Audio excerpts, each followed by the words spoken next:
Dan dia melarang kami daripada menggunakan kurang daripada 3 biji batu. Istinja 3 biji batu. Pada sebut 3. Dalam hadis-hadis yang lain disebutkan kalau cuci dengan 4 digalakkan buat 5, atau kalau cuci dengan 6 digalakkan 7.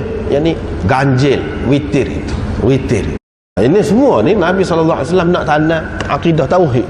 Siapa ke situ akidah tauhid ni nak tanam. Dalam hidup kita, dalam dunia ni ada pasangan dia, ada tak ada pasangan. Itulah hakikat hidup kita. Tak boleh lari daripada itu. Ada pasangan, ada hak tak ada. Hak tak ada tu apa dia? Hak sebenar Allah Subhanahu Wa Taala. Kalau malas ada siang, gelap ada cerah, suka ada duka, lelaki ada perempuan, dan seterusnya ada lawan belaka, ada pasangan belaka. Hak tak adanya Allah Subhanahu Wa Taala. Ni tengok cara Nabi sallallahu alaihi wasallam nak tanam tauhid tu. Mana hak tak serupa kita ni, umat Islam ni, iaitu umat yang percaya kepada Allah Subhanahu Wa Taala. Tak serupa. Ada hak tu.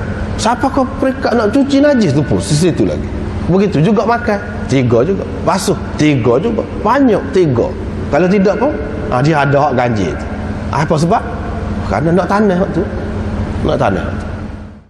Dengan sebab itu tak ada dah kemungkinan walaupun Nabi sallallahu alaihi wasallam sendiri kau nak ada bayangan-bayangan Tuhan kau dia tu, tak ada.